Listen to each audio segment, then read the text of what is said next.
सो हम आहिस्ता आहिस्ता शुरुआत करेंगे कि जैसे करियर का पहला एक्सपीरियंस, हाँ। इंसान सोच कुछ और रहा होता है कि मैं ये बनूंगा या ये बनूंगी, हाँ। और वो बन कुछ और जाता है। सो आप अदनान भाई आपसे ही शुरू करते हैं करियर का पहला एक्सपीरियंस।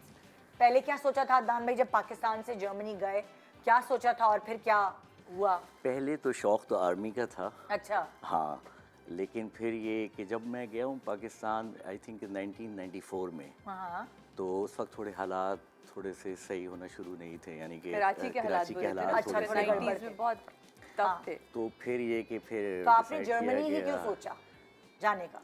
क्योंकि जर्मनी में कुछ कज़न्स वगैरह थे। अच्छा, तो वहाँ आपने पे कहा कि थोड़ा हाँ, बेसिक होगी बेसिक हो जाए, और फिर वक्त के साथ साथ चीज़ें चेंज फिर होती आपने रहती लैंग्वेज हैं। सीखी? फिर वहाँ लैंग्वेज सीखी, कोर्सेज किए कुछ।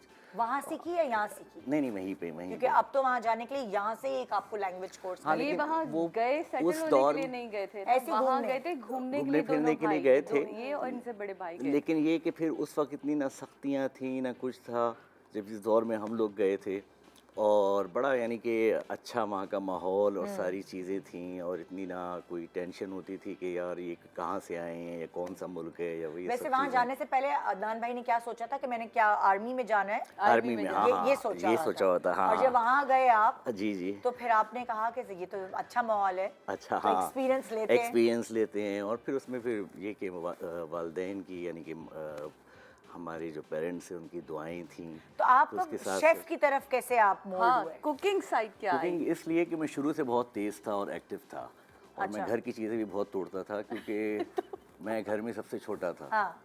और भाई वगैरह सब बड़े थे। अच्छा। और ये कि फिर जब वहाँ गए तो फिर मैंने देखा यार यहाँ कोई बिजनेस करना चाहिए अपना ना। और बिजनेस में फिर ये था कि रेस्टोरेंट कुछ अपना बनाए। क्यों? आपको कुकिंग का कोई एक्सपीरियंस था पहले? नहीं, एक्सपीरियंस पहले बिल्कुल नहीं था। फिर उसके बाद फिर मैंने लोगों को देखा, सही इटालियंस मेरे दोस्त वगैरह थे वहाँ पे, फिर उनके साथ उनके यानी कि रेस्टोरेंट वगैरह थे, तो फिर वहाँ मैं अक्सर जाया करता था। वहाँ जाके फिर चीज़ों को समझा, देखा, फिर ये था कि फिर मैंने कोर्सेज वहाँ पे करे। तो आपको याद है जो आपने पहला कुछ खाना ऐसा बनाया था, वो फर्स्ट एक्सपीरियंस आपको याद है जो लोगों ने पसंद किया, कि आपको थोड़ा हौसला अफजाई हुई कि हाँ भाई मैं कर सकता हूँ? हाँ, वहाँ पे अपना मैंने एक दफ़ा रिंड फीले एक होता है, यानी कि अपना बीफ होता है, हाँ, लेकिन वो फीले यानी बिल्कुल ही बगैर हड्डी, जो स्टेक की भी दूसरी फॉर्म होती है, हाँ, उसको अपना, तो वो मैंने बनाई तो मेरी शेफ को बहुत पसंद आई। यानी आपने बीफ स्टेक बनाया जो आपके शेफ को अच्छा लगा? हाँ, नॉट स्टेक, इस फीले थोड़ी डिफरेंट होती है।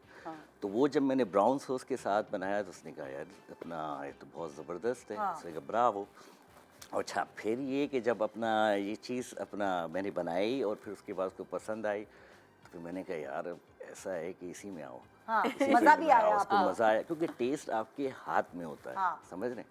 तो फिर जब अपना यानी कि ये सब सिलसिला जब स्टार्ट हुआ, फिर उसके बाद मैंने कहा ओके, फिर आपको मज़ा भी आने लगा। मज़ा आया, और फुर्तियाँ तो थीं शुरू से, तो फिर आप छा गया फिर। अच्छा सादिया, आपके करियर के बारे में पूछती हूँ, ये ना अभी करियर का फर्स्ट एक्सपीरियंस। बिल्कुल। तो सादिया ने पहले क्या सोचा था मुझे क्या करना है, और इस फील्ड में कैसे आ गई? मुझे साइकियाट्रिस्ट बनना है। अच्छा।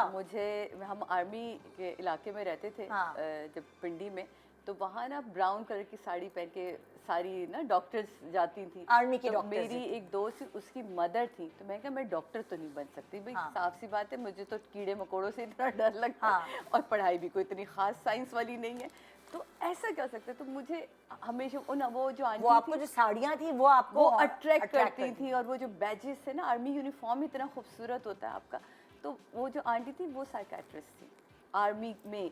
तो मैं हमेशा जब जाती थी मैं कहती थी आंटी आप क्या करती थी, तो उनसे ना मेरे एक अलग से ही अट्रैक्शन था, उनकी साड़ी पहन के देखना। 2-3 दफ़ा मैंने उनका यूनिफॉर्म पहन के ना, छोटे बच्चे थे हम लोग, वो कभी मना भी नहीं करते थे, तो दिमाग में एक चीज़ बैठ गई थी कि अगर मैं आर्मी में जाना चाहती हूँ तो ये एक ज़रिया है कि मैं साइकियाट्रिस्ट बन के जा सकती हूँ।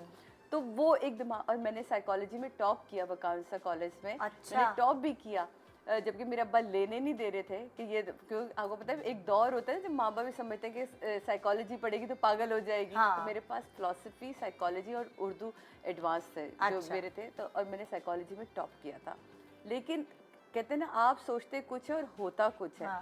उन दिनों जब नबीला से मुलाकात हुई और जब मैं यहाँ आई कराची, एक कमर्शियल करने आई थी, उसी की ही परमिशन। कमर्शियल कैसे मिला था आपको? कमर्शियल ऐसे मिला था कि वो आलिया ने हम सब बच्चों को बुलाया था घर मोहल्ले के ना, कि आप लोग जो है वो आ जाए, मिलाद की रिकॉर्डिंग पीटीवी में होती है, और पीटीवी में जो जीएम का रूम है उसमें सारे जो studio A B C D जितने भी उनकी ना कटिंग चल रही होती है, तुम्हें तो जी जी जी तुम्हें सब पता है ना, मॉनिटर्स लगे होते मॉनिटर्स लगे होते हैं। उसमें कहीं मैं बैठी होंगी, पढ़ रही होंगी, तो वो आलिया की बहन होने के नाते शायद उसने 2-3 शॉट्स मेरे ज़्यादा बना लिए। नबीला ने वहाँ देखा था मुझे, उस जीएम के रूम में, कि कहते इस बच्ची को बुलाएं, ये उनकी नज़र है। मैं हमेशा कहती हूँ उनकी नज़र, और मेरी किस्मत थी कि उन्होंने, मैं वहाँ से वो 2 चुटियाँ बनी हुई, गोटे वाला दुपट्टा ओढ़ा हुआ, तो उन्होंने आलिया से कहा कि आलिया आप इनको कल लेके मेरे पास मैरिएट आ सकती हैं। टप्पू जवेरी ने मेरी पहली पिक्चर्स खींची थी, उन्होंने मेरे बाल, और बिल्कुल नेचुरल, मुझे आज भी याद है, नो मेकअप लुक थी मेरी, कुछ नहीं। उन्होंने आपका चाय का ऐड था पहला? चाय का मेरा ऐड था, वो करने में आई, और वो भी ऑडिशन के, मतलब जब उन्होंने तस्वीर खींची उसके 1 साल बाद में आई थी। उसके दरमियान में बीच में बहुत सारी चीज़ें आई, लेकिन वो नहीं हुआ, और बस इस तरह आना ठहरा था, तो वो ये हुआ। फिर साइकोलॉजी तो कहीं बेचारी दूर रह गई। तो फिर आपका ये पहला एक्सपीरियंस अच्छा रहा, आपने कहा इसी को मैं करियर बना? एक्सपीरियंस इसलिए अच्छा रहा कि जब मैं आई थी तो पापा के बहुत तहफ़्फ़ुज़ात थे ना, कि नहीं, अच्छा पापा की एक लाइन बड़ी ड्रामेटिक लाइन होती है ना, हर हमारी फैमिली में कहते हैं एक ड्रामा मौजूद होता है, कि मैं नहीं चाहता कि मैं उस अखबार पे पकोड़े खाऊं जिस पे आपकी तस्वीर छपी है। तो वो कहना ये चाह रहे थे कि ऐसा ना हो कि तुम कहीं साइड की कोई रोल कर रही हो, और ये जो मैं इतना बड़ा स्टैंड ले रहा हूँ घर में या फैमिली के सामने, तो वो भी ज़ाया जाए। मैं कहा पापा आपको कभी मुझसे मायूसी नहीं होगी, मतलब मैं जो काम करूँगी एक्सेल करूँगी। हाँ। और वो इतना खूबसूरत एक्सपीरियंस था। जिस दिन उलझन ऑन ईयर हुआ, उसी के साथ मेरा वो कमर्शियल ऑन ईयर हुआ था। ये पीटीवी ने और उस कमर्शियल वाले उन लोगों ने डील कर ली थी आपस में कि हम आप ही के प्ले के साथ अपना कमर्शियल ऑन ईयर करेंगे। यानी कि मैं एक दिन लॉन्च हुई थी बकायदा। तो वो जो एक स्टारडम वाली फील थी ना, तो मुझे अच्छी तरह याद है, मैं तारिक रोड पे पापा आए हुए थे, पापा मम्मी, पापा, तो मुझे हर बंदा, आप सब हैं, आप कोई मुझे सादिया इमाम से नहीं जानता था, आप, एंड पापा का जो चेहरा था ना उस वक्त, मैं आज भी नहीं भूल सकती कि पापा ने मेरा हाथ पकड़ा था, थोड़ी देर मुझे यूँ आगे करके ना यूँ मेरा हाथ पकड़ तो चलते, वो जो एक फील थी, और वो जो पापा की आंखों की रोशनी में, आंख में चमक मैंने देखी थी ना, वो मैं आज तक नहीं भूल सकती। कि अपने नाम की पहचान और अपने वालिदैन को जब बच्चे अपनी पहचान से मनवाएं, हम पहचाने जाते हैं ये मुंतज़िर साहब की बेटी हैं या ये इनकी बेटी हैं, अब वो है कि इतनी सादिया खुशी के होती पापा। जब कोई मुझे कहता है आप मीरब की माँ हैं, आप मीरब बहुत अच्छा पढ़ती हैं। जब अदनान अभी आए तो हर आंटी से भाई बेटा जीते रहो, मीरब बहुत, तो मुझे एक अलग एक्सपीरियंस मिलता है यार माँ बाप को, कि जब आप उनकी वजह से, तो मेरी लाइफ का जो करियर का स्टार्ट था इसने मुझे कमाल किया था।